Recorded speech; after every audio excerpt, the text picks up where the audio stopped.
bersyukur kepada Allah Subhanahu Wa Taala. Hari ini saya hari kedua masuk kantor.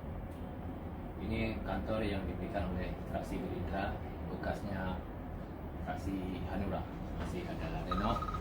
Maka hari ini saya baru 2 kali masuk kantor ini.